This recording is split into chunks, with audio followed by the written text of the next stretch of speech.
이 시간 하나님 말씀 보겠습니다. 마태복음 9장 14절로 17절까지 말씀 우리 교독하시겠습니다. 그때 요한의 제자들이 예수께 나와 이르되 우리와 바리새인들은 금식하는데 어찌하여 당신의 제자들은 금식하지 아니하나이까?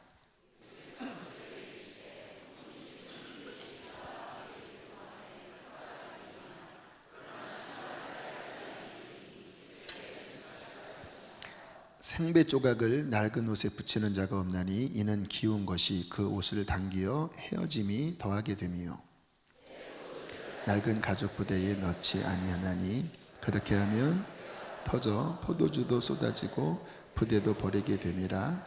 새 포도주는 새 부대에 넣어야 둘이 다 보존되느니라. 아멘. 오늘 이 본문이 이번 9월 4, 5, 6에 있는 그 집회의 바로 그 본문이지요. 아마 이 본문의 어떤 배경과 또 의미를 아마 알고 계실 거예요. 제가 전에도 한번 말씀을 드렸기 때문에. 그래도 좀 더 좀 그 시대적 배경과 함께 이 말씀을 한 번 더 나눠드리길 원해요. 왜냐하면 이 말씀은 지금 우리 교회에게 주시는 레마이기 때문에 이 말씀에 좀 더 주의 깊고 또 심사숙고하게 살펴봐야 합니다. 그 예수님 당시의 역사적 정황을 보면 예수님이 사역하기 전에 세례 요한이 사역을 했잖아요. 근데 우리가 성경을 보면 세례 요한의 사역이 짧게 나옵니다. 그런데 그 당시 역사적 상황을 보면 세례 요한은 그 당시에 강력한 센세이션을 일으켰던, 심지어는 사람들이 메시아일지 몰라 그렇게까지 추앙하고 또 관심을 끌었던 강력한 어떠한 그 회복 운동을 일으킨 사람이었어요. 특별히 세례 요한이 했던 사역은 회개의 선포였죠. 근데 성령님이 강력하게 역사하셔서 이스라엘 사람들이 그냥 가슴을 찢고 그리고 요단강에서 회개 세례를 받는 그러한 이스라엘 전체를 들썩거리게 하는 강력한 사역을 했었습니다. 사람들이 요한에게 와서 혹시 당신이 우리가 기다리는 그 메시아입니까?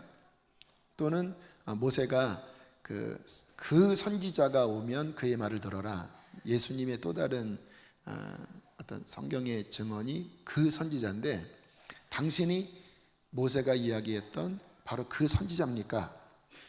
라고 질문했을 때 아시죠? 나는 아닙니다. 이제 곧 내 뒤에 그분이 오십니다. 나는 그의 길을 닦는 사환입니다. 사환. 나는 그의 신발끈을 맬 자격도 없는 정도로 나는 그분에 비하면 진짜 그 발톱의 때만도 못한 그런 위치입니다. 그렇게 이제 세례 요한이 센세이션을 일으키고 놀라운 회개의 사역을 마칠 즈음에 예수님이 딱 등장하시죠. 근데 세례 요한이 한 번에 알아봤습니다. 왜냐하면 성령이 비둘기처럼 예수님께 내리는 것을 봤거든요. 그리고 그가 바로 이제 본격적으로 나의 일을 감당할 메시아다. 그런 하나님과의 교통 가운데 사인을 받았기 때문에 복은 알았어요. 근데 예수님이 요한에게 와서 세례를 달라고 하니까 요한이 거부하지요. 왜냐하면 아니 당신은 메시아고 하나님의 아들이고 나는 당신 신발끈도 못 맬 자 있는데 어떻게 죄인에게 베푸는 세례를 어떻게 당신에게 베풉니까? 좀 이해가 안 되는 실은 행동이었어요. 예수님의 행동은 죄인이 회개의 세례를 받는 건데 예수님이 죄인도 아닌데 세례를 달라고 하셨어요. 왜 그렇게 했는지 아시죠? 인류의 죄를 담당하는 속죄양이기 때문에 본인은 죄가 없었지만 인류를 대표하는 격으로 세례를 청했고, 그리고 또 영적인 흐름을 보면 세례 요한이 구약의 마지막 주자거든요. 선지자의 마지막 바통을 쥐고 뛴 마지막 주자였고, 이제 예수님은 구약을 매듭짓고 이제 새로운 언약의 창시자, 복음의 창시자로 등장을 하셨지만, 구약과의 단절이 아니라 그 구약의 바통을 이어받아서 새 시대를 열었기 때문에 예수님께서 그 분기점에서 세례 요한에게 세례를 받으시고 이제 사역을 시작하셨어요. 오묘한 것은 언제나 하나님의 역사는 이 시즌이 있거든요. 세례 요한이 사역할 때는 이 스포트라이트, 하이라이트가 세례 요한에게 비춰지다가 예수님이 등장하자 세례 요한이 무대에서 뒤로 빠집니다. 그리고 헤롯 왕에게 잡혀서 아시다시피 목배임을 당하는, 순교를 당하잖아요.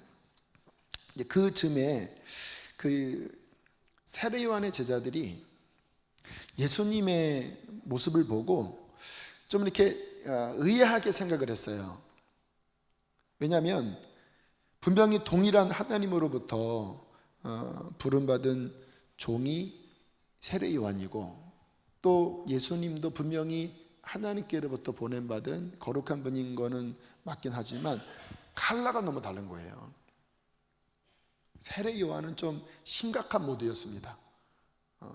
옷도 낙타 털옷을 입고 음식도 메뚜기 잡아서 먹고, 그리고 석청, 돌에 있는 그 꿀을 따서 굉장히 금욕적이고, 그리고 굉장히 그 당시에 그 에세네파라고 하는 사람들이 있었는데 광야에서 정말 금욕하며 살았어요.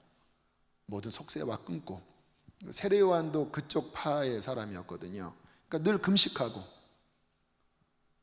늘 자기를 절제하고, 그런 세상의 때를 안 묻히려고 그렇게 참 철저하게 사는 스타일이 요한의 제자들의 모습이었는데, 예수님은 좀 분위기가 다른 거예요. 일단 권능이 나타났습니다. 아시는 것처럼 예수님이 첫 번째 사역할 때 귀신이 쫓겨나가요. 세례 요한 때는 그런 일이 없었거든요. 회개는 했지만 막 영적인 것이 나타나진 않았는데, 예수님이 사역을 하실 때 막 첫판부터 막 귀신이 막 거품 물고 막 떠나가고, 막 병들이 낫기 시작하는데 중풍병자가 일어나고, 나면서부터 소경인 자들의 눈을 뜨고, 안진뱅이가 막 벌떡벌떡 일어나고, 벙어리가 막 하나님을 찬양하는 이런 일이 벌어지니까 분위기가 막 사람들이 막 소리를 치고, 생각해 보세요. 한 번도 못 걸었던 사람이, 중풍으로 막 온몸이 구부러져 있던 사람이 주님 말씀 한마디에 벌떡벌떡 일어나니까 막 본인이 얼마나 기쁩니까? 이렇게 막 팔짝팔짝 뛰고 막 할렐루야 하면서 막 그냥 막 이 분위기가 잔치집 분위기인 거예요. 막 소란스럽고. 그리고 이 요한은 금식을 많이 했지만 예수님은 이상하게 좀 잘 드셨던 것 같아요.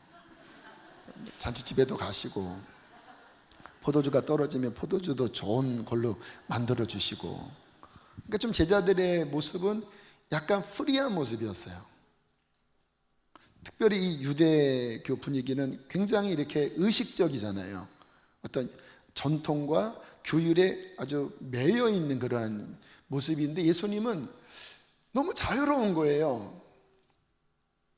제자들이 그 예수님을 따라다니면서 유대인들이 보기에는, 세례 요한의 제자들이 보기에는 좀 규율이 없는 사람처럼 보인 거예요. 안식일에 밀을 막 뜯어서 먹기도 하고, 또 예수님은 안식일에 골라서 또 병든 자를 고쳐주시니까, 요한이 간 다음에, 순교당한 다음에 제자들이 헷갈리고 했어요.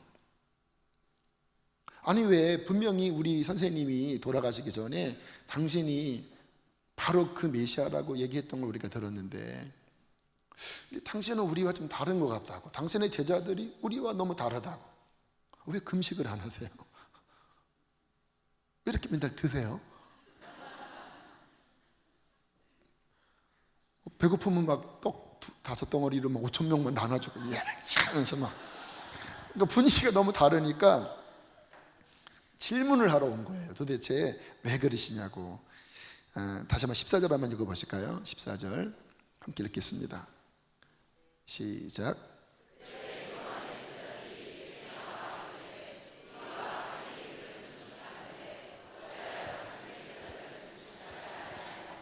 이해가 되시죠? 이렇게 질문을 한. 그랬더니 주님께서 이런 말씀을 하십니다. 15절 시작. 예수께서 그들에게 이르시되 혼인집 손님들이 신랑과 함께 있을 동안에 슬퍼할 수 있느냐? 그러나 신랑을 빼앗길 날이 이르니, 금식이 잘못됐다고 말씀하신 게 아니라 지금은 주인공이 온 거야.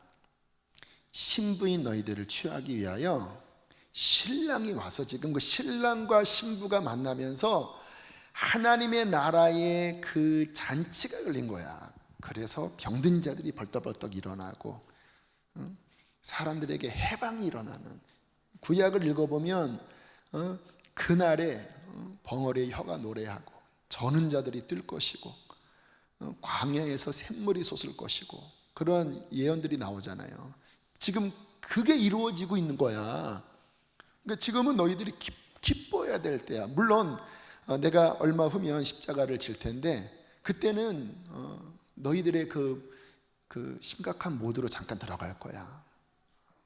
금식하고 또 정말 근신하고 하는 일이 있겠지만, 그러나 내가 부활한 다음에, 물론 그런 말씀을 안 했지만 전체적인 맥락을 보면 부활한 다음에는 이제 구약의 그 시기가 끝나고 율법과 선지자의 지금 세례요한 너희 제자들은 그 구약의 율법과 그 선지자의 그 마지막 끝에 서 있는 건데, 그 마지막 완성 그 주자가 세례요한인데, 이 시즌이 끝난 다음에 이제 나로 말미암아 구약이 아닌 새로운 언약이 제정되고, 그때 구약에서 경험하지 못했던, 물론 구약에도 가끔 경험했지만 구약에서 그렇게 예언했던 그날 메시아가 오신 이후에 하늘이 열리고 온 세상에 복된 소식이 전파되는 그 새로운 시즌으로 접어들 거야.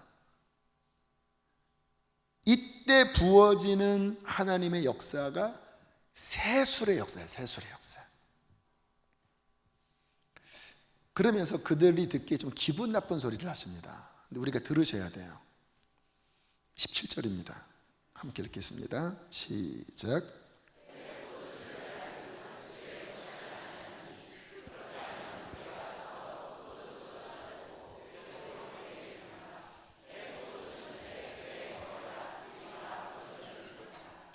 네, 무슨 말씀이지요? 지금 바뀔 거라는 거예요. 지금 내가 하는 일은 기분 나쁘지 모르지만 너희 선생이 했던 그 시즌이 아니라 새 포도주가 부어질 거라는 거예요. 그런데 이것을 담는 그릇은 아무리 세례 요한의 사역이 하나님으로부터 시작된 사역이고 귀할지는 모르지만 그 그릇에는 이 새 포도주가 담길 수 없다라는 거예요. 왜요? 그것은 구약으로 매듭졌기 때문에. 물론 연속성이 연결은 있지만, 그러나 하나님의 새 시즌이 시작되면서 이 구약의 그 가죽 부대, 이미 수천 년 동안 모세의 율법 시대 이후로 너희들이 실패했던, 이미 다 늘어나 버렸던 그 가죽 비유 아시잖아요. 이 포도주가 발효할 때 팽창되니까 처음 가죽 부대가 이제 팽창되는 그 포도주를 담고는 늘어나 버리잖아요. 그래도 터지진 않아요. 왜? 신축성이 있으니까. 그런데 한번 늘어난 가죽 부대는 또다시 새 포도주를 담으면 터져버려요. 왜? 더 이상 늘어날 수가 없어요. 이미 다 땡겨졌기 때문에. 근데 새로운 포도주는 또 발효하잖아요. 그러면은 이때는 감당 못하고 터져버리는데, 그 세례 요한의 그 가죽 부대는 귀했지만 이미 늘어나 버린 구약의 옛 가죽 부대야. 내가 이 바통을 이어받아서 사역을 시작했지만 내가 하는 일은 이 가죽 부대에 담을 수 없고 이제 새로운 가죽 부대가 준비되어져야 돼. 왜? 새 포도주가 부어질 것이기 때문에. 여러분, 주님께서 그 가나의 혼인잔치에서 물이 변하여 포도주가 되게 하셨잖아요. 실은 그 영적인 의미가 예수 그리스도의 부활로 인하여 시작되는 하나님의 놀라운 성령의 역사를 상징하기도 해요.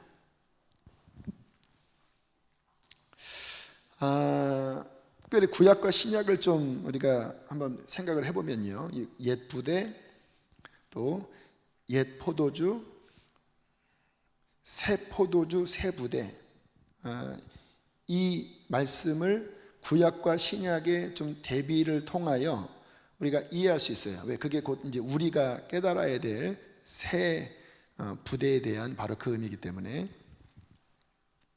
여러분, 구약은 물론 귀한 주옥 같은 하나님의 십계명이라든가 또 여러 선지자를 통하여 그런 하나님의 법과 또 하나님의 도를 말씀하셨지만 초보적이에요.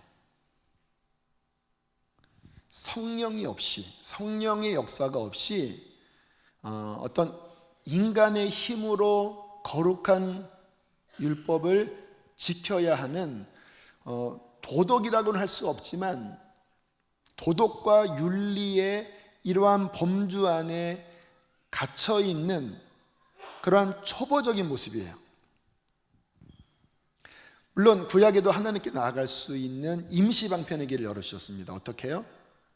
짐승을 잡아서 그 대속의 피를 통하여, 우리가 죄인이기 때문에 하나님께 못 나가니까 양이나 소의 그 피값을 통해서 죄를 덮고 하나님께 나아갈 수 있도록 임시 방편을 열어주셨어요. 그런데 우리가 아는 것처럼 짐승의 피가 인간의 죄를 얼마나 덮겠습니까?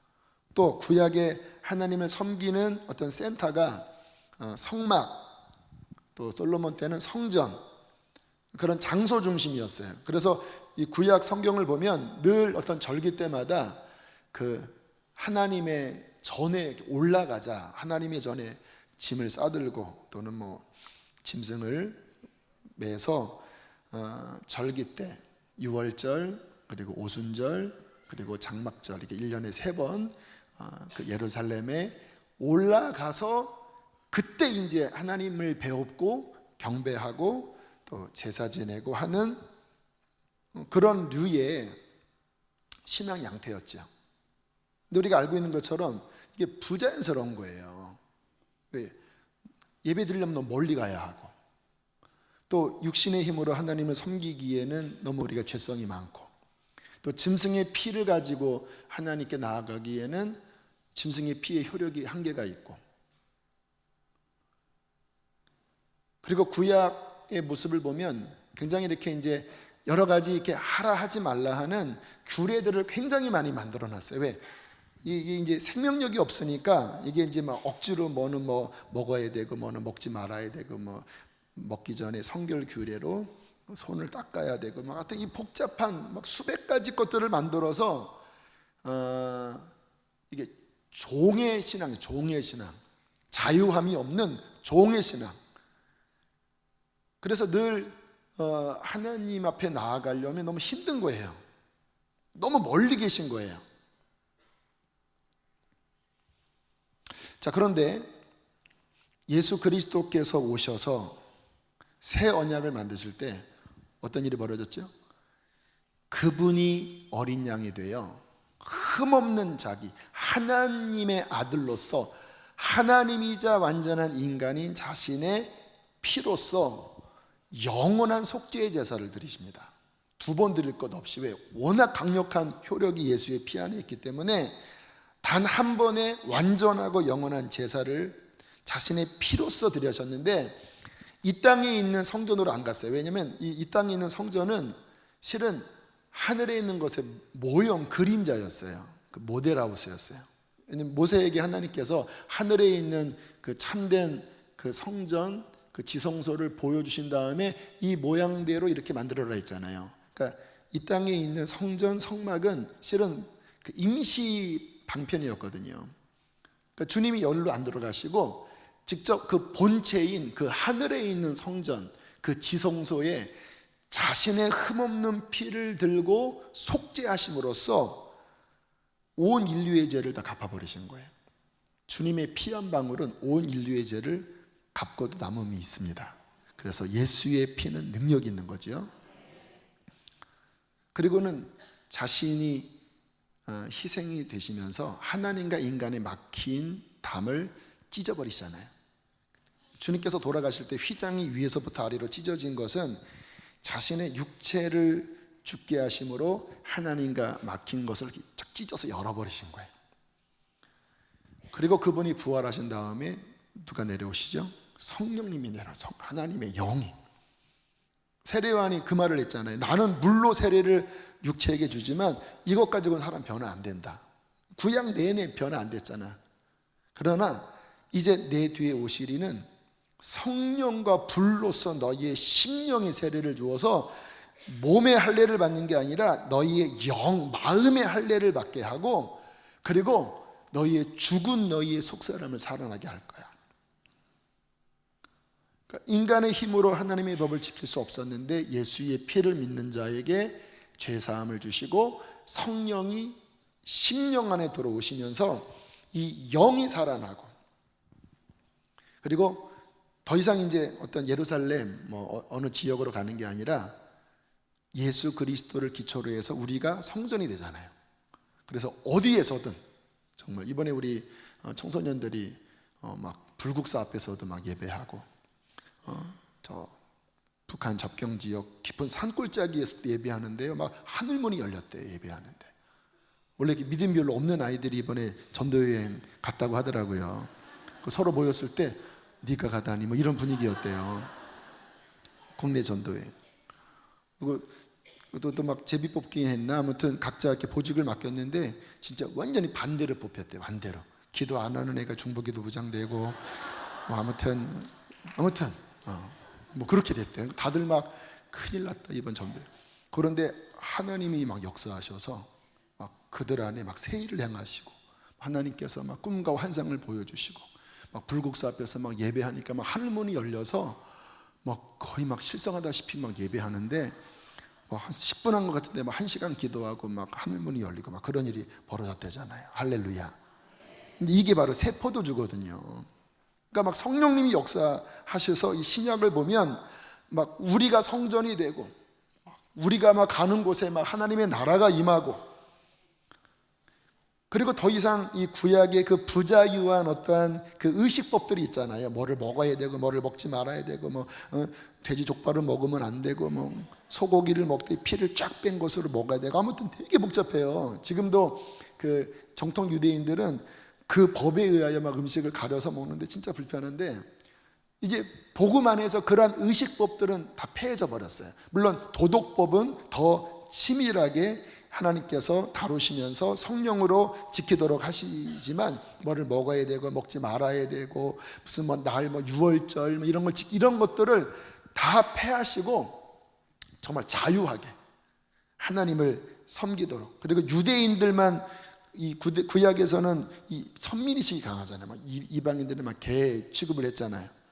그런데 신약에서는 뭐 유대인인지 그런 거 상관없어요. 유대인이나 이방인이나 뭐 남자 여자 뭐 차별 없이 남자나 여자나 뭐 종이나 자유자나 그리스도 안에서 다 하나님의 막 자녀가 돼서 막 성령을 받고 동일한 하나님의 백성으로 막 변화되는 진짜 파격적인, 구약에서 보면 너무 파격적인 일들이 새 포도주의 부으심을 통하여 그러한 일이 일어난 게 이제 신약 시절이잖아요.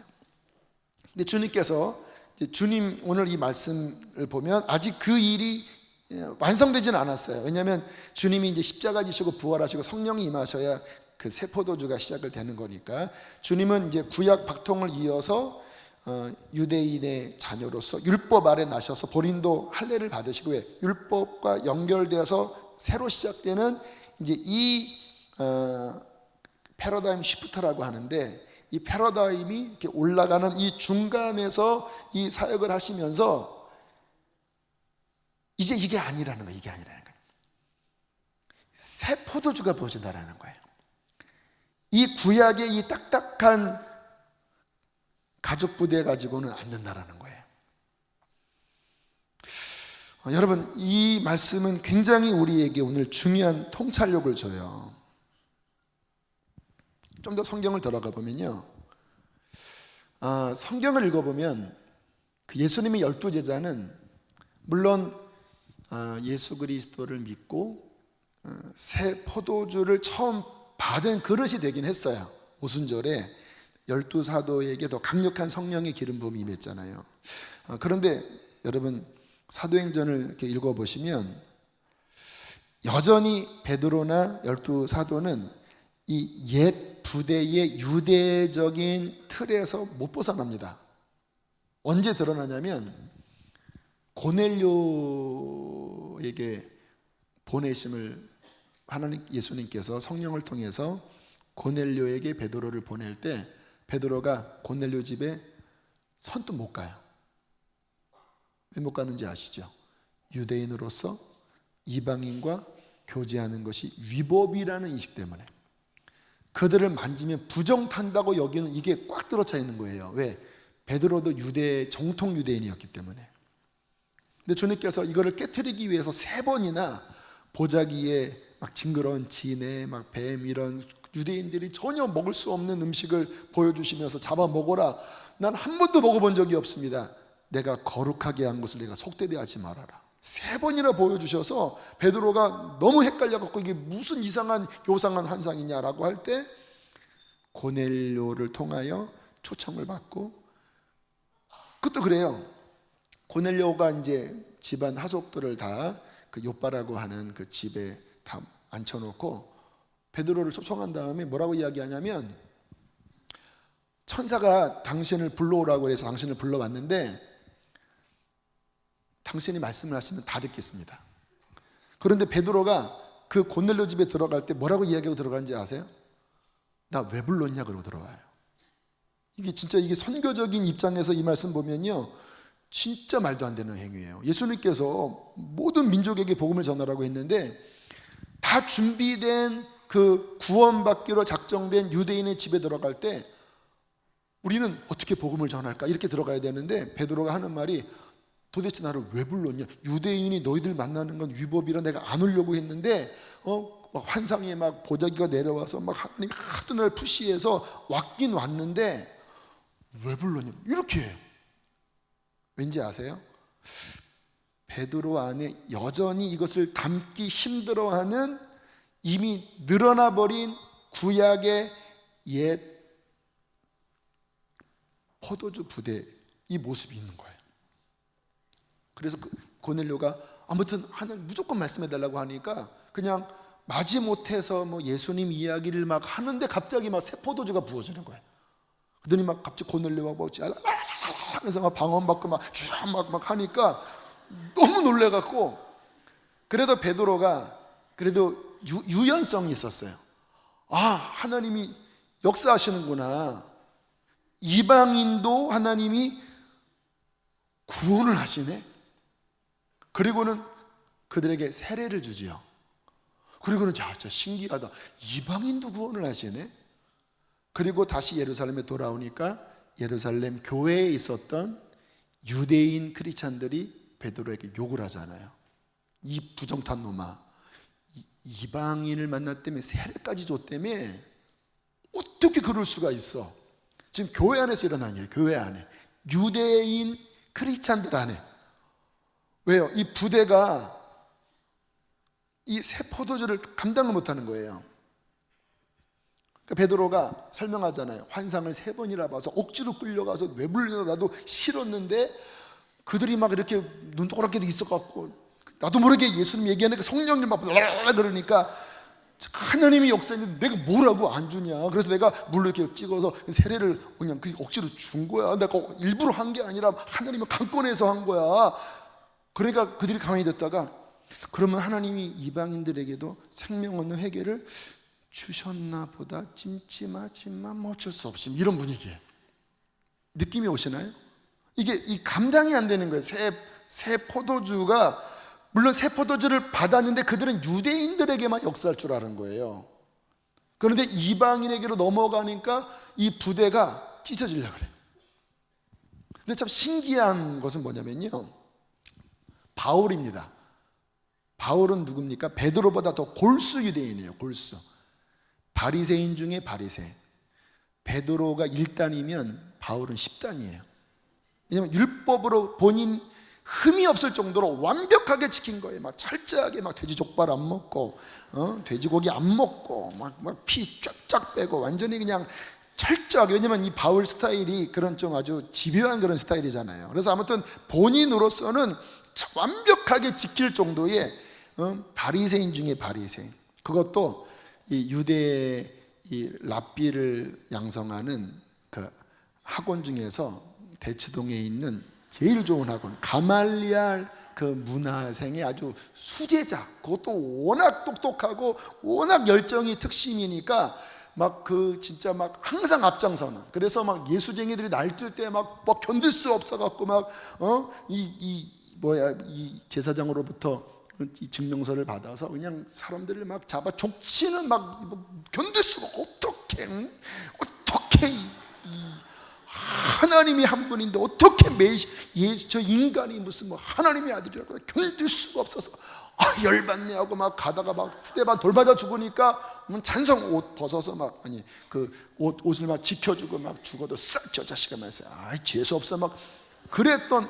그러니까 완전히 예쁘대 중에서 완전히 A급 샤넬 예쁘대, 샤넬. 근데 하나님께서 내가 이방인의 구원을 위한 나의 그릇, 다시 말하면 나의 새 부대로 내가 찜했다, 그렇게 하나님이 말씀하시잖아요. 그리고 사도 바울이 다메섹에서 주님 만나고, 그리고 아라비아 광야에서 깊은 계시를 받습니다. 깊은 복음, 우리가 지금 알고 있는 그 복음의 계시의 대부분은 바울이 받은 거예요. 구약에서 신약으로 넘어갈 때 이 바울은 성경을 아주 딸딸 외우는 사람이었잖아요. 아직 신약이 만들어지지 않았어요. 이제 본인을 통해서 신약이 대부분 만들어지거든요. 근데 하나님이 강력한 계시를 주시면서 어떻게 구약의 이 율법에서 이제 예수 그리스도를 향한 믿음으로 어떻게 구원을 받는지, 그 믿음 안에 성령의 새 포도주가 어떻게 부어져서 우리들이 거룩해질 수 있는지, 그리고 이제는 할례를 받든지 뭐 절기를 지키고 뭐 음식을 막 먹고 안 먹고 하는 이러한 것이 끝나고 예수 그리스도 안에서 어떻게 자유가 우리에게 임했는지, 그리고 유대인만이 선민이 아니라 이제 그리스도 안에서 유대인과 이방인이 한 세 사람을 이루어, 이제 유대인만 하나님의 백성이 아닌 거예요. 이제 이방인도 그리스도 안에서 동일한 하나님의 백성이 되고 하나님의 나라가 되고 하나님의 자녀가 되어 한 아버지를 섬기는, 그러니까 그 당시 문화, 특별히 유대인 중에 유대인이었던 이 바울의 이 세계관에서는 천지개벽할 것들, 우리야 지금 이제 이방인이기도 하고 이미 복음이 2000년 동안 다 완성됐기 때문에 당연시 할 수 있지만 지금도 유대인들은 이거 못 받아들이거든요. 근데 그 2000년 전에 골수분자인 사도 바울이 이것을 받아들이는 것은 불가능한 일이었어요. 그런데 바울이 이것을 받아들입니다. 그리고는 사람들에게 이 복음을 외쳤을 때 완전히 이쪽 편에 가장 열심인 사람이 새 포도주가 임하자 완전히 이 하나님의 새 언약의 그 자유로운 파격적인, 도저히 이 율법주의자로서는 감당하기 힘든 이것을 그대로 받아서 예수를 향한 믿음의 구원, 믿음으로 인한 죄사함, 그리고 더 이상 할례도 필요 없고 어떤 절기도 벗어나서 이제는 어떻게 자유가 임했는지에 대한 복음을 외치기 시작하니까 유대인들이 그 모습을 보고, 죄송합니다, 그냥 리얼하게 표현할게요, 저 새끼는 죽여야 한다.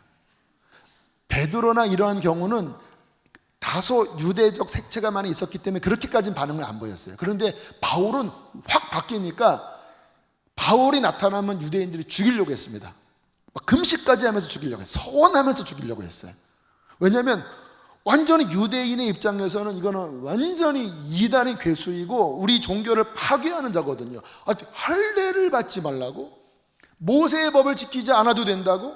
예수면 된다고? 성전도 필요 없다고? 이거는 살려둘 자가 아니야. 굉장히 신기한, 아이러니하기도 하고 신기한 거예요. 어떻게 바울 같은 사람이 어떻게 이걸 다 받아들이지? 태생상 받아들이기 어려운 태생인데, 그러니까 완전 진짜 강력한 사람인 거예요. 하나님이 찜한 놀라운 그릇인 거예요. 지력도 있고, 그리고 그 하나님의 새로운 것을 받아들여서 자신을 완전히 탈바꿈시키는, 그 구약에서 신약 완전 탈바꿈시키는 이 강력한 유연성과 그것을 끝까지 밀고 나갈 의지력, 아무튼 놀라운 그릇인 거예요. 사도 바울이 이 복음을 전할 때, 여러분 사도행전을 보면 이 반복되는 내용이 나옵니다. 어느 지역에 가건 이제 유대인들이 이렇게 디아스포라로 흩어져 있었기 때문에 그 뭐 소아시아, 터키라든가 또는 유럽 지역에 가면 늘 유대인들이, 흩어진 유대인들이 그 회당을 짓고 그 안에서 구약 율법을 읽으면서 늘 있었거든요. 근데 사도 바울이 그 전도 여행, 선교 여행 다닐 때 그 회당에 먼저 들어가서 복음을 전하잖아요. 그래서 본인이 이제 성경을 다 딸딸 외우니까 구약에서 말씀한 바로 그 선지자, 바로 다윗이 이야기했던 바로 그 부활의 주님이 바로 예수 그리스도다 하면서 복음을 쭉 전하잖아요. 근데 참 신기한 게 뭐냐면요, 바울이 구약을 가지고 복음을 전할 때 거의 유대인들은 못 받아들입니다. 그리고 똑같이 반응해요. 죽이자, 돌로 치자. 지금도 정통 유대인들은 못 받아들여요. 이 옛 가죽 부대가 다 늘어나 버려서 못 받아들여요. 근데 참 신기한 거는요, 이방인들은요, 이 새 포도주가 부어지는 이 복음을 이야기하면요, 신기하게 성령의 역사 나타나요. 그래서 사도 바울 서신을 보면 데살로니가 같은 경우, 내가 너희에게 말을 전할 때 성령이 역사하셔서 너희들이 말씀을 듣자마자 성령 받고 강력한 회개와 회심의 역사가 일어나서 단박에 우상을 버리고 돌아왔다. 하나님이 너희를 택하신 거야. 고린도 지역 같은 경우는 음란한 도시거든요. 이 고린도라고 하는 그 어원에는 포르노라고 하는 어원이 들어있대요. 그 지역적으로 아주 음란한 도시입니다. 바울이 설마, 그래서 실은 좀 적당히 가려고 하는데 하나님이 여기 내 백성이 많다고 해서 고린도에서 복음을 전하는데 그 음란한 것들 어떻게 라라라 먹어리는 거예요. 성령의 역사가 가장 강하게 일어나는 것이 고린도잖아요. 이게 시간이 흐르면서 이 사도행전을 보면요, 처음에 예루살렘에서 교회가 탄생됐지만 시간이 흐르면요, 점점 이 유대인 기독교 공동체는 굳어집니다. 그래서 사도행전 15장에 바울이 막 복음을 전해서 이 할례를 받지 않아도 된다 이런 것 때문에 어떤 논쟁이 시작돼서 예루살렘 공의회가 열리잖아요. 그때 막 베드로, 야고보가 구원은 믿음으로 받는 거냐, 모세 율법을 지키면서 할례를 받아야 되는 거냐 막 논쟁을 하다가 마지막에 가서야 구원은 믿음으로 받는 거고, 이 모세의 율법 가운데 이렇게 막 행위 있잖아요. 막 할례를 행하고 막 음식을 먹고 마시고 이런 부분들로부터 이제 자유하고 은혜로 구원받는다. 그 회의를 할 때의 교회의 모습을 보면요, 그 안에 이 새로운 생명력을 담기보다는 좀 굳어져 있는 모습이 보여요. 그러면서 예루살렘에 핍박이 임하면서 결국은 그 교회들은 거의 이렇게 도태되고 오히려 이방인들 중심으로 세워진 게 안디옥 교회라든가 에베소 교회라든가 데살로니가 교회라든가 이방인 교회거든요. 이 교회들은요, 이상하게 성경 지키도 별로 없는데 이방인 교회는요, 이게 부흥을 담아내고 그리고 건강한 교회로 초대교회에 활력을 띠면서 그 하나님의 새 포도주의 은혜를 맛보고 초대교회의 아름다운 모습을 가지게 되었어요.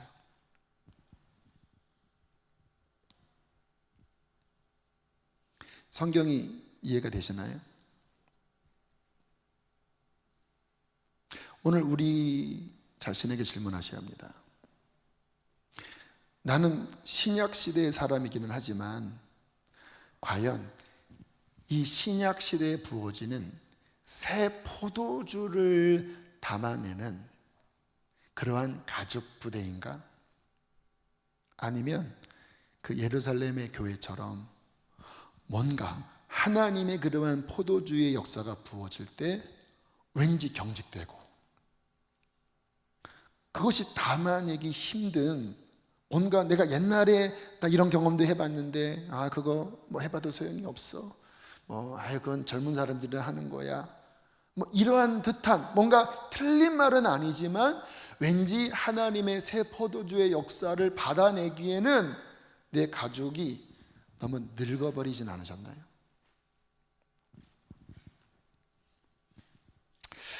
제가 역사 신학을 전공했다고 그랬잖아요. 그때 뭐 공부를 잘한 건 아니지만 저는 이렇게 기독교 역사를 공부하면서 이게 반복되더라고요.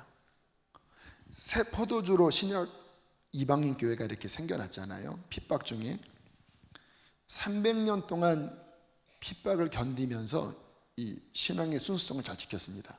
그러다가 313년인가 300 몇 년경에 로마 황제가 기독교를 국교화하지요. 이게 좋은 현상이 아니었어요.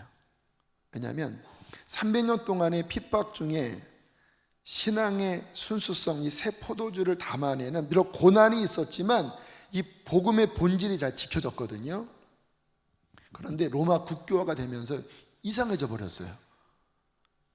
갑자기 막 교황 같은 사람이 생기고, 예수님이 갑자기 마리아의 품 안에 있는 아기가 된 모습으로만 나타나고, 그리고 성도들이 막 성령 안에서 자유롭게 예배를 드리던 것에서 아주 이렇게 형식적인 막 높은 아치형 막 성당을 짓고 거기에 사제가 있고 하나님께 직접 나가는 게 아니라 신부에게 막 고해 성사를 해야 되고, 그리고 나중에는 심지어는 성경도 평민들이 이해하지 못하는 라틴어, 굉장히 어려운 라틴어로 설교를 들어야 하고, 그냥 의식, 막 성만찬을 행하는 의식, 그리고 어떠한 종교적인 상징의 십자가, 성상, 심지어는요, 이 카톨릭이 어떻게까지 변질되냐면 성인들의 뼈를 숭상까지 해요. 그래서 어떤 성인들이 죽으면 서로 그 뼈를 쟁탈하려고 막 치고받고 싸웠대요. 왜? 그 뼈에 효력이 들어 있어서 그 뼈를 붙잡고 기도하면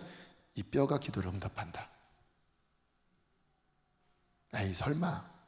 제가 올 3월 달에 캐나다 집회를 하러 갈 때 몬트리올에 있는 그 노틀담 성당, 프랑스 그 성당 말고 몬트리올에 있는 노틀담 성당 갔다가 그 옆에를 가봤더니요, 한 100년 전에 거기에 있는 그 수사가 어떤 능력을 받아서 많은 기적을 행했대요. 그래서 막 목발도 거기 막 걸려 있더라고. 많은 병든자가 났는데 그 사람이 죽은 다음에 심장을요, 이런 곳에 이렇게 약품 처리해서 거기에 심장을 그 중요한 곳에 이렇게 전시를 해놨더라고요. 보는데 무섭더라고요. 제가 왜 심장을 어떻게 달아나? 심장을 이렇게 해서 심장을 이렇게 달아놨어요.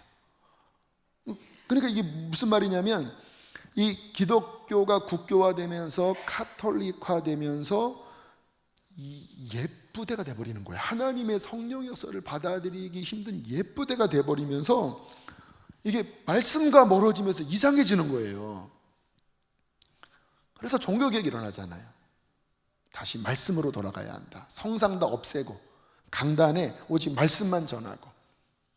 요한 웨슬레 같은 경우에는 성령이 막 피터레인이라고 하는 곳에서 기도하다가 막 하늘의 문이 열리고 막 성령이 임하면서, 로마는 이제 성공회, 그러니까 카톨릭에서 영국에서 이제 영국화한 게 성공회인데 똑같아요. 다 종교화가 된 곳인데 거기서 부흥운동을 일으키면서 그것을 막 뒤집어, 그래서 감리교 운동이 일어난 거예요. 새 부대 감리교 운동. 종교화가 됐던 이 옛 부대의 성공회를 이제 성령을 받은 요한 외서를 통해서 참된 믿음이 뭔지, 성령 역사가 뭔지, 그리고 어떻게 우리가 주님을 닮는 성화 운동을 해야 되는지, 그래서 막 강력한 기도가 막 하면서 지금 이제 우리 감리교, 우리 교회 같은 이러한 신학, 이와 같은 어떤 모습을 띈 부흥 운동이 일어나면서 영국을 개혁하고, 마틴 루터가 독일에서 개혁하고, 프랑스 제네바에서는 칼빈이 말씀으로 개혁하면서 장로교, 감리교, 또 루터의 루터교, 이런 이제 개혁이 막 벌어져요. 그러니까 또 굳어지고 또 그 안에서 개혁하고, 새술이 임해서 새 부대가 되었다가 시간이 흐르면서 변질되면서 옛 부대가 되고 새 포도주는 터져버리고, 그러면 하나님께서 그 안에 하나님의 사람을 일으키셔서 또 새 부대를 준비시키면 새 포도주를 부으시면서 하나님이 또 그 생명의 역사를 이렇게 이어가신 거예요. 한국도 보면요, 진짜 뭐 강력하게 새 포도주가 부어졌는데, 저는 그렇게 생각해요. 우리나라가 이 새 포도주를 받기에는 민족적으로는 쉽지 않은 민족이에요. 왜냐하면 굉장히 우리가 보수적입니다. 그리고 우리나라에는 이미 유교가 500년 동안, 그리고 불교는 이미 더 그 전에, 그리고 무속, 그리고 뭐 어떤 장유유서, 무슨 뭐 어떤 신분, 이런 것으로 인하여 굉장히 딱딱한, 복음을 받아들이기 굉장히 어려운, 그리고 고집이 센, 선교사가 오면 뭐 가만 놔둡니까? 그냥 대동강에서 그냥 목을 잘라버리고 막 엄청나게, 거의 뭐 IS 거의 형님뻘 되는, 그 당시 그런 분위기인 거 모르세요? 우리나라가 아주 완전 썩어 문드러진 가죽 부대예요. 우리나라 복음 받아들이기 힘들어요. 그런데 우리나라에 부흥이 일어났거든요. 일본의 부흥이 안 일어났어요. 물론 뭐 국지적인 어떤 은혜는 있었지만 우리나라 같은 부흥이 안 일어났어요. 우리나라보다 복음이 몇백 년 전에 들어왔는데도 부흥이 안 일어났어요. 태국을 이번에 갔다 왔잖아요. 태국도 거의 일본 비슷하게 복음이 전래됐거든요. 부흥이 안 일어났대요. 근데 우리나라는 복음이 전래되면서부터 부흥이 일어나요. 새 포도주가 부어져요. 교회가 막 세워지고, 그리고 막 그걸 받아들여요. 원래 우리나라 민족성에서는 그렇게 받아들이기 힘든 민족성이거든요. 근데 왜 그런 일이 벌어졌는지 아세요? 구한말, 이 나라가 완전히 망해가면서 사람들의 생각 안에 더 이상 유교로는 안 된다,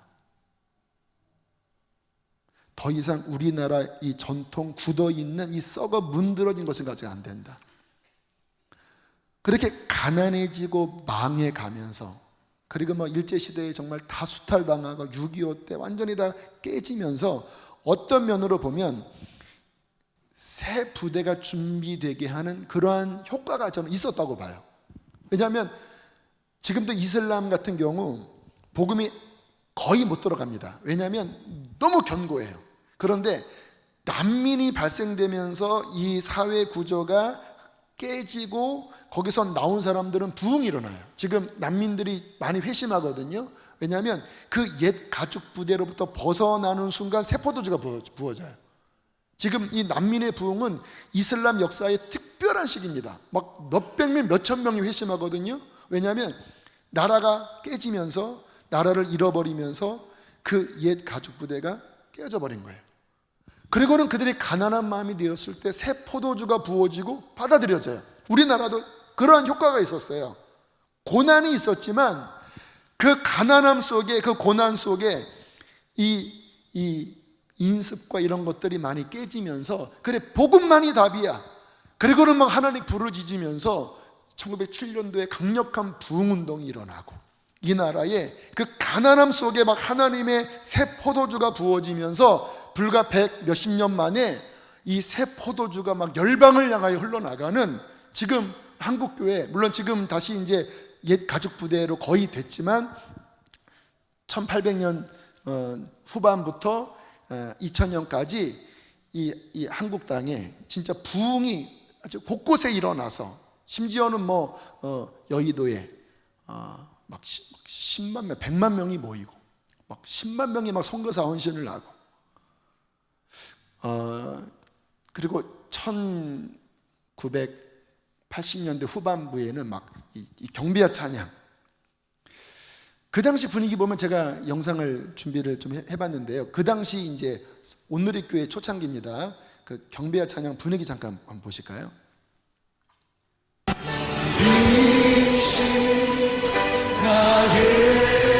전국에서 사람들이 이렇게 젊은이들이 모여서 예배 때가 되면 앞으로 막 나가요.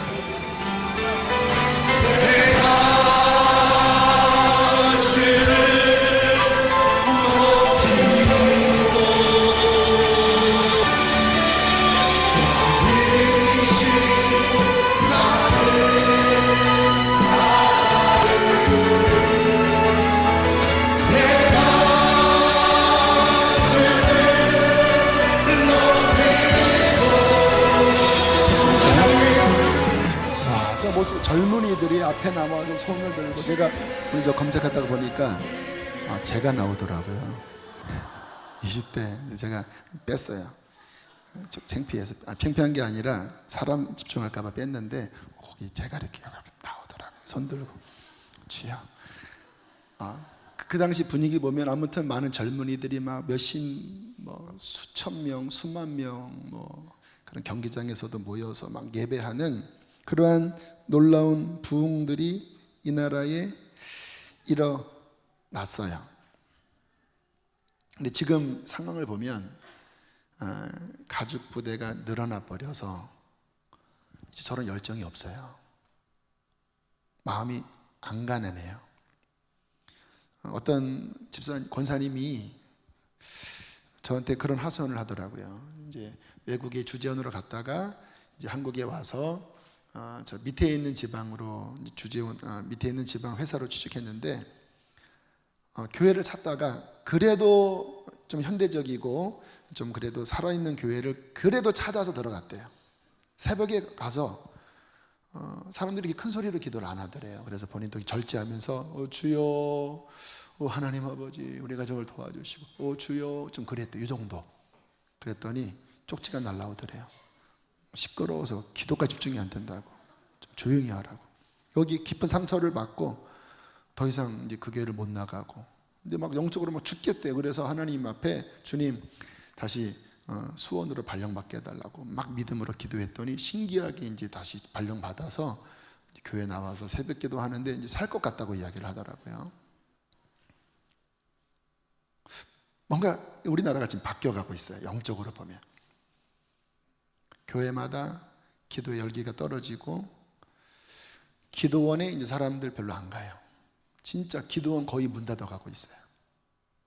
선교사 한때는 막 나가는 사람들이 많아요. 지금은 돌아오는 사람이 더 많아요. 이제 나이가 많으셔서 돌아오고, 또 지금 선교사 나가는 경우도 젊은 사람이 별로 없대요. 다 좀 시니어 분들이 나가시는데 선교사가 이제 감소세에 들어갔어요.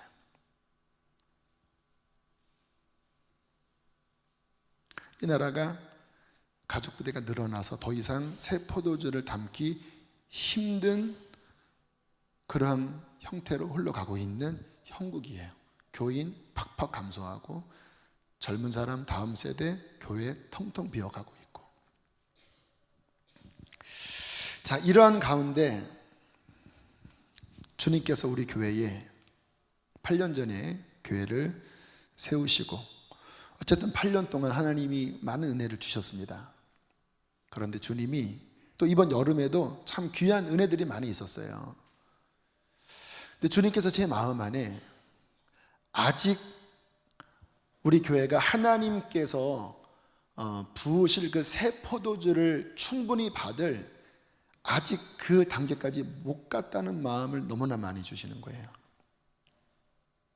이렇게 침체되는 교회에 비해서는 그래도 우리 교회는 건강하고 살아있는 교회예요.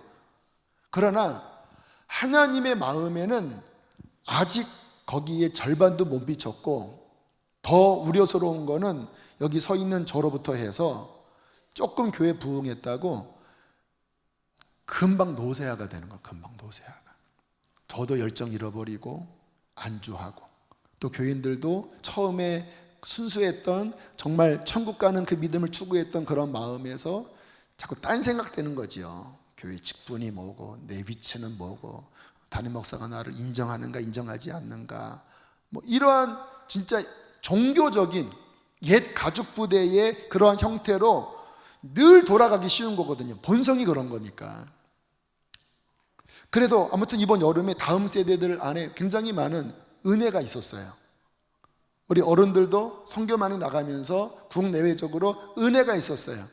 근데 주님께서 주시는 마음이 9월 달에 새술 세부대 집회를 통해서 다시 한번 우리의 가죽을 점검하고, 그리고 정말 하나님이 원하시는 방향으로 더 날아오를 수 있도록 마음을 새롭게 하라는 것입니다. 할렐루야. 너무 중요합니다. 왜? 하나님이 이루실 일이 있기 때문에. 그 새 포도주를 충분히 받아서 그 하나님의 복음의 놀라운 생명력을 계속 이어가야 하는, 그것은 우리나라 민족적으로도 중요한 일이고, 여러분 우리나라가 살 길은요, 교회가 살아나는 길밖에 없습니다.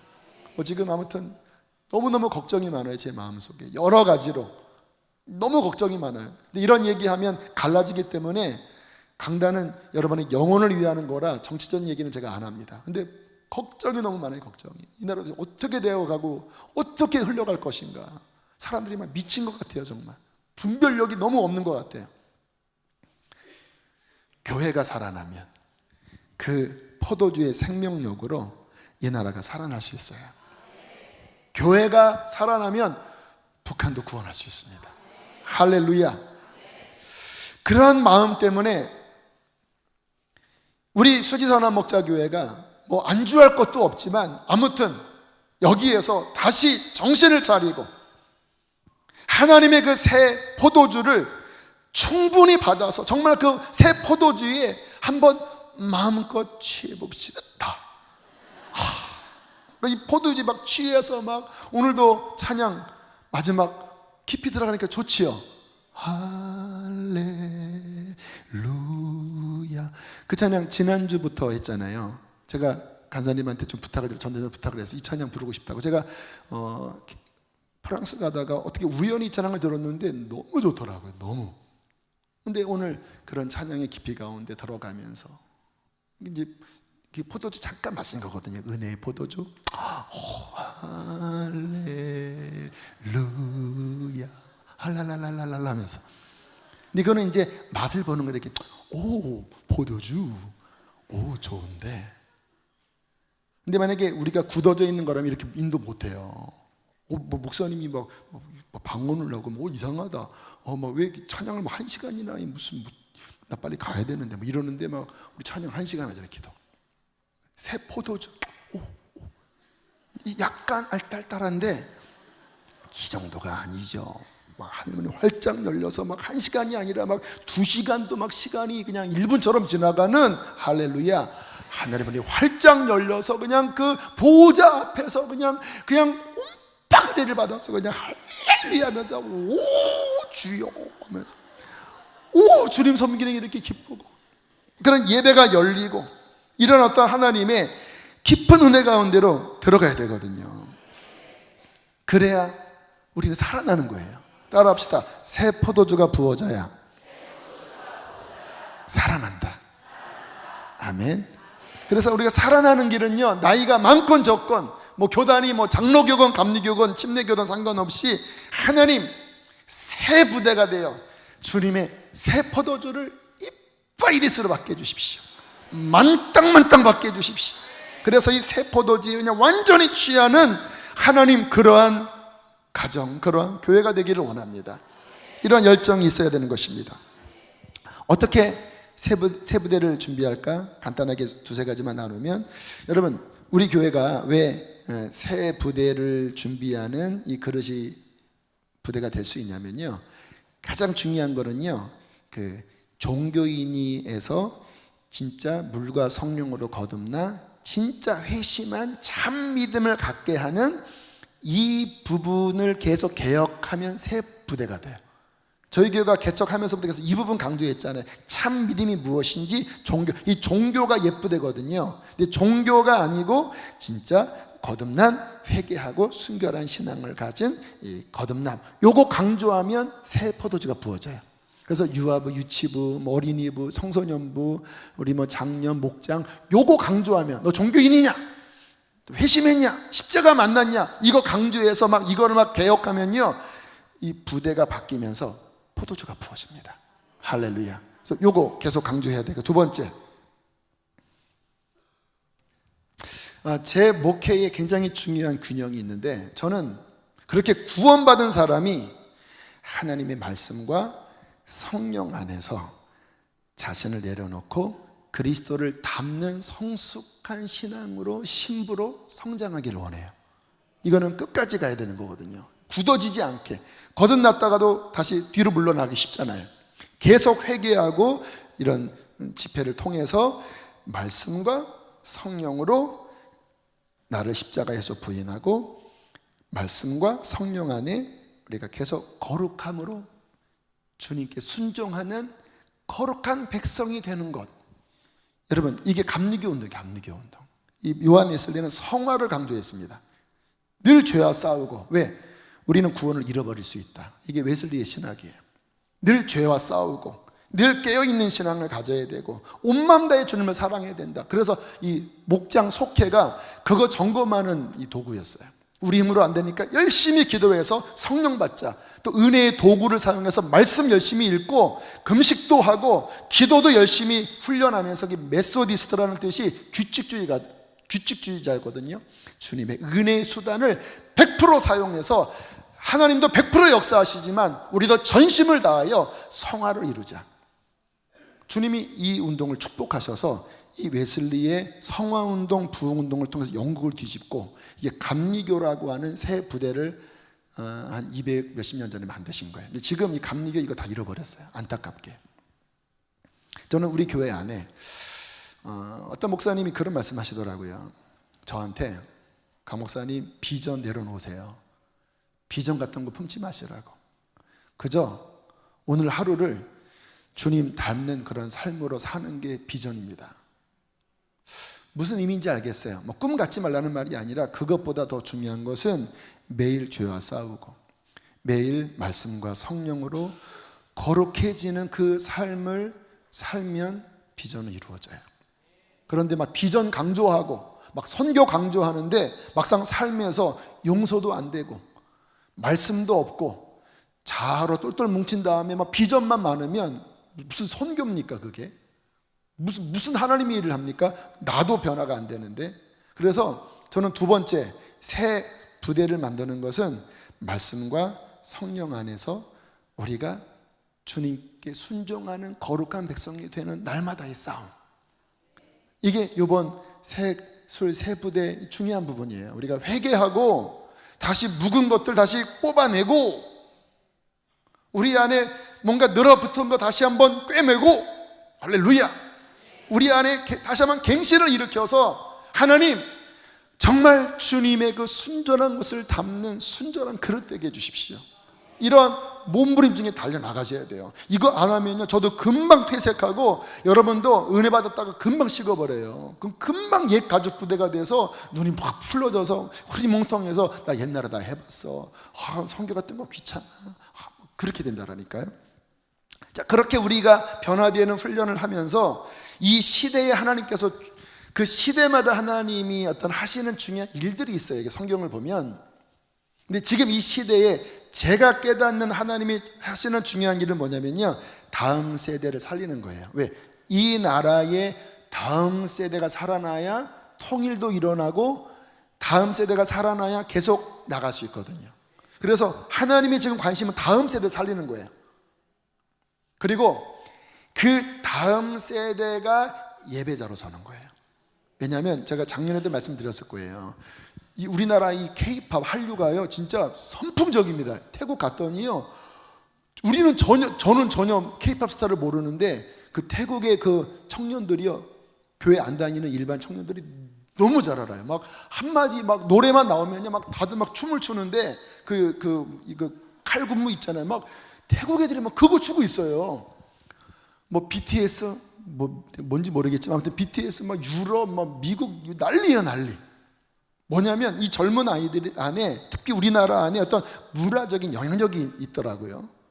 근데 이게 하나님 없이 예배가 아니라 세상 문화면 이게 잘못된 거지만, 그 안에 있는 이러한 열정들이 하나님을 향한 예배로 열려서 예배의 파워를 맛보면요, 하늘문을 열 수가 있어요.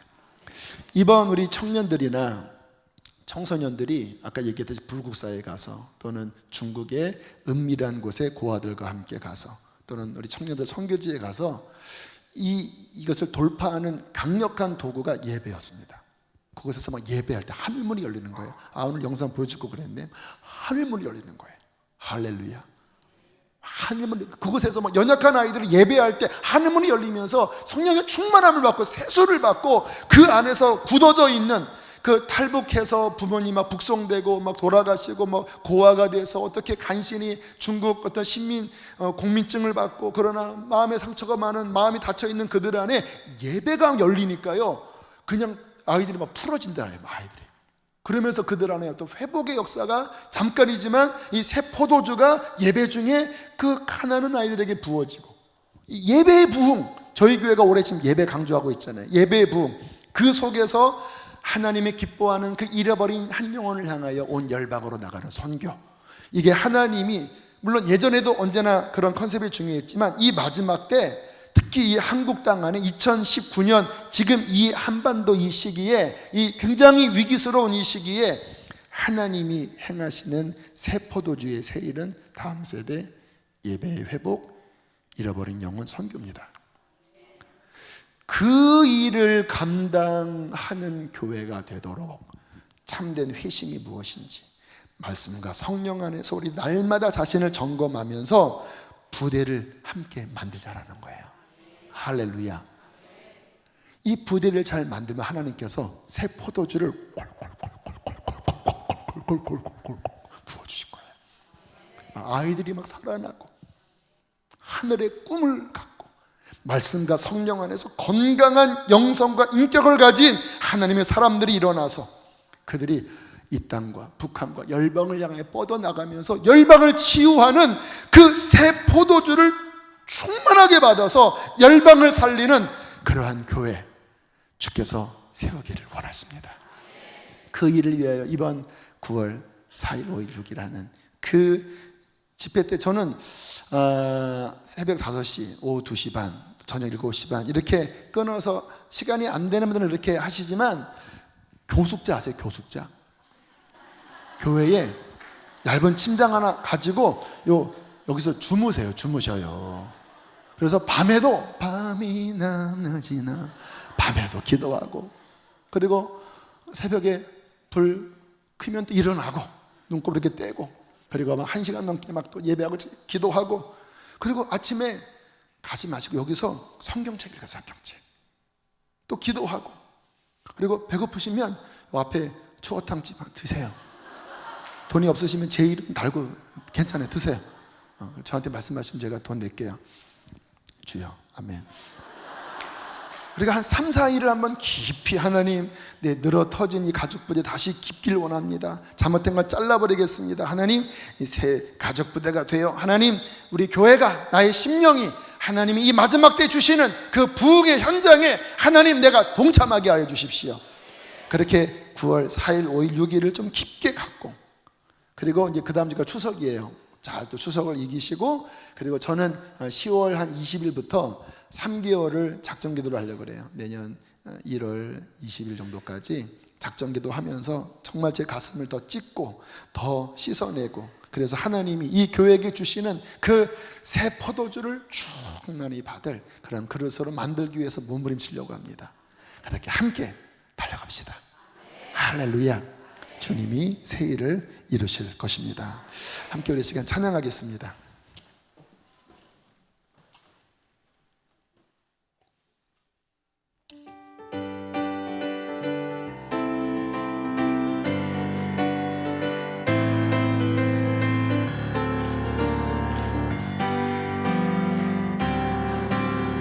부흥이 있으리라 이 땅에, 부흥이 있으리라 이 땅에, 동쪽과 서쪽 남쪽 북쪽에 부흥이 있으리라 이 땅에 교회 부흥이 있으리라 부흥이 있으리라 교회에 부흥이 있으리라 교회에 동쪽과 서쪽 북쪽에 부흥이 있으리라 교회에 나라에 부흥이 있으리라 나라에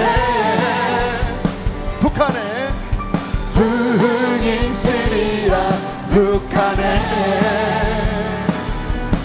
동쪽과 서쪽 남쪽 북한에 부흥이 이 땅에 이 땅에 열방에 부흥이 있으리라 열방에 부흥이 있으리라 열방에 동쪽 일본입니다. 서쪽 중국입니다. 남쪽 아시아입니다. 러시아에 부흥이 열방에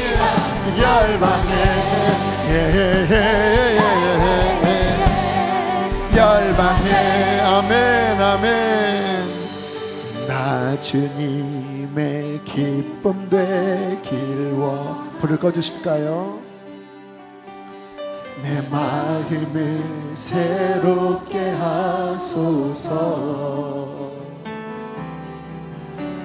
새 부대가 되게 하여 주사. 주님의 빛 우리 자리에 일어나서 다시 한번 고백합니다. 나 주님의 기쁨 되길 원합니다. 나 주님. 우리 전도사님들은 앞에 방석을 미리 깔아주세요. 내 마음을 새롭게 하소서. 새 부대가 되게 하여 주사. 주님의 빛 비추게 하소서. 내가 원하는 한 가지 주님의 기쁨이 되는 것. 내가 원하는 한 가지 주님의 기쁨이 되는 것. 겸손히 내 마음 드립니다. 겸손히 내 마음 드립니다.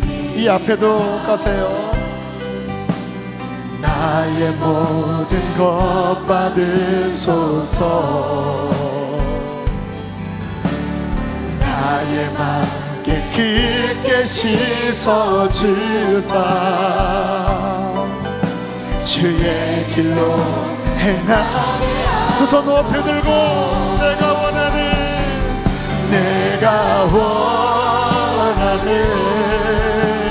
한 가지 주님의 기쁨이 되는 것. 내가 원하는 한 가지 주님의 기쁨이. 한 번 더 간절한 마음으로 내가 원하는 한 가지. 내가 원하는 한 가지 주님의 기쁨이 되는 것. 내가 원하는 한 가지 주님의 기쁨이 되는 것. 함께 시간 기도하실 때 하나님, 내가 사도 바울처럼 놀라운 새 부대가 되기를 원합니다. 종교적인 옛것을 다 버리게 하여 주시고 성령의 세소를 마음껏 담아낼 새 가족 부대가 되게 해주십시오.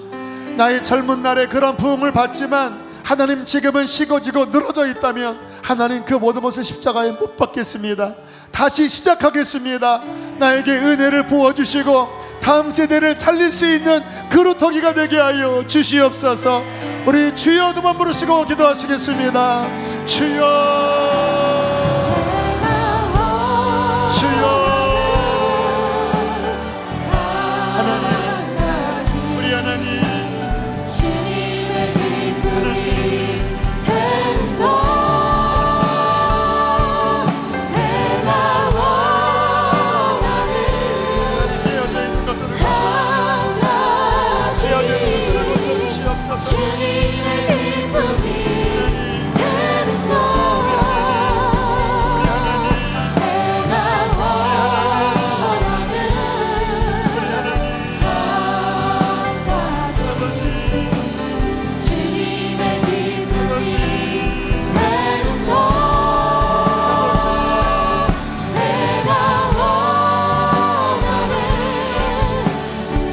새로워져라, 새로워져라, 새로워져라. 너희 마음을 새롭게 하라.